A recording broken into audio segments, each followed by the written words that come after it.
ఒక 6 దశాబ్దాల పాటు తెలుగు సంస్కృతిని, తెలుగు పత్రికా ప్రపంచాన్ని, తెలుగు సమాజాన్ని, తెలుగు రాజకీయాన్ని అపారంగా ప్రభావితం చేసినటువంటి గొప్ప మనిషి రామోజీరావు గారు.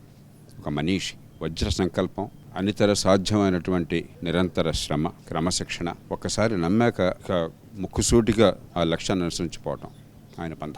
ఆయనతో నాకున్న అనుబంధం 1980ల దశకం నుంచి ఒక 45 ఏళ్ల పాటు దాదాపుగా. ఎన్నోసార్లు ఇక్కడ ఆయనతో భోజనంలో కూర్చోడం కానీ, కబుర్లు చెప్పుకోవడం కానీ ఉండేది. పోటాడుకునేవాళ్ళం. ఆయనతో పోటాడేవాళ్ళు చాలా కొద్ది మంది. ఆయన కూడా వయసుతో నిమిత్తం లేకుండా, అంతరాలు చూడకుండా ఒక ఆలోచన ఉంటే దాని మీద చర్చ చేసేవారు. తన ఆలోచన విభజిస్తే దాన్ని ఆస్వాదించేవారు. ఒక గొప్ప సంస్థని, చాలా సంస్థల్ని, గొప్ప విశ్వసనీయతని మన తెలుగు సమాజానికి, ఈ దేశానికి వదిలి వెళ్ళిపోయారు.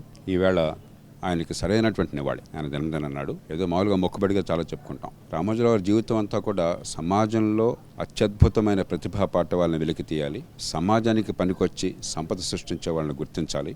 ఈ సంపద అంటే ఏమిటి? సమాజానికి కావాల్సిన అవసరాలను తీర్చడం, వస్తువులు కానీ, సేవలు కానీ.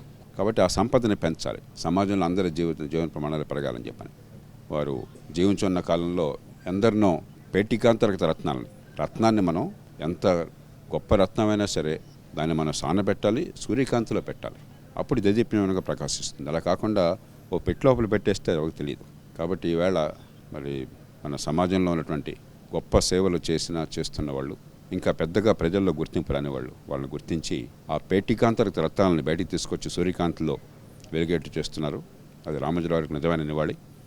అందుకు రామోజీ సంస్థలను మనసారా అభినందిస్తూ ఇవాళ కార్యక్రమంలో పాల్పంచుకోవడం చాలా ఆనందంగానే భావిస్తున్నాను.